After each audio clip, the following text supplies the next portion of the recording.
Rapat Umum Pemegang Saham Tahunan menyetujui penggunaan laba bersih konsolidasian yang dapat diatribusikan kepada pemilik entitas induk untuk tahun 2022 sebesar 85% atau sekurang-kurangnya sebesar 43 triliun 494 miliar 765.613.509.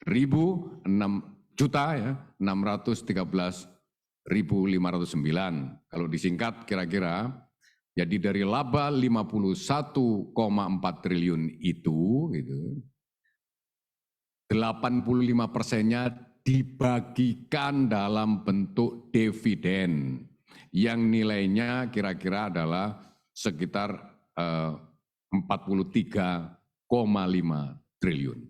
Saya ulangi lagi, laba BRI selama 1 tahun 51,4 triliun rupiah dan digunakan untuk dibagikan dalam bentuk dividen sebesar 85%, persentasenya, nominalnya adalah dividen yang dibagikan oleh BRI sebesar 43,5 triliun rupiah atau dividen per lembar sahamnya mencapai Rp288 per lembar.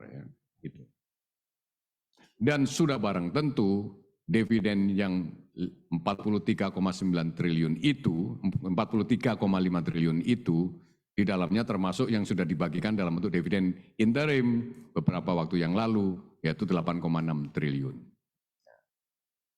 Maka kemudian sisanya adalah yang akan kita bayarkan nanti adalah tinggal 34,9 triliun. Adalah penting untuk diketahui siapa saja yang berhak untuk mendapat dividen ini.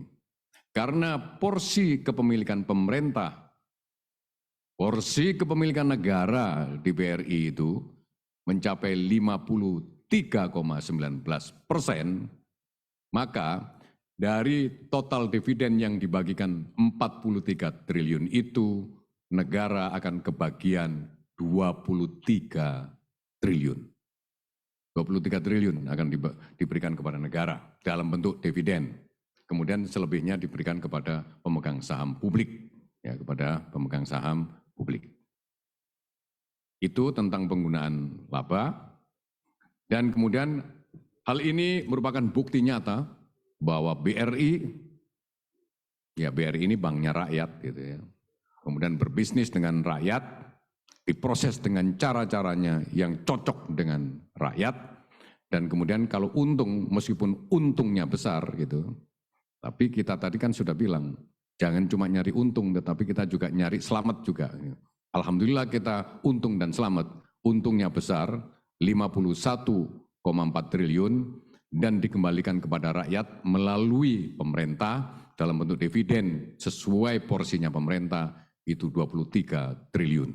Dan kemudian sekitar 20 triliun diberikan kepada pemegang saham publik. Ya.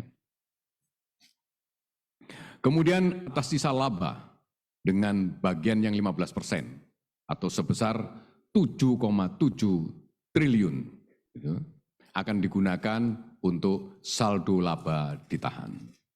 Ya. Dengan dividen payout ratio mencapai 85%, perseroan memiliki struktur modal yang kuat dan likuiditas yang cukup dalam rangka ekspansi bisnis dan juga untuk antisipasi risiko yang mungkin terjadi dalam pengelolaan bank pada masa mendatang. Dengan rasio pembayaran dividen 85% untuk laba tahun buku 2022, serta total shareholder return yang optimal untuk tahun-tahun ke depannya, tapi BRI juga tetap bisa mempertahankan rasio kecukupan modalnya atau disebut capital adequacy ratio, perseroan tetap dijaga di kisaran 20%. Sehingga saya tegaskan bahwa 2, 3, sampai 4 tahun ke depan BRI akan tetap bisa tumbuh secara agresif karena memiliki kecukupan modal dan juga memiliki kecukupan likuiditas serta telah memiliki target pertumbuhan, target atau sumber pertumbuhan baru yang jelas melalui segmen ultramikro. Kemudian ada agenda juga yang tadi diputuskan di dalam RUPS menyangkut buyback saham. Dalam RUPS hari ini juga disetujui pembelian saham perseroan atau buyback yang telah dikeluarkan dan tercatat di Bursa Efek Indonesia dengan jumlah nilai nominal seluruh buyback sebesar-besarnya 1,5 triliun.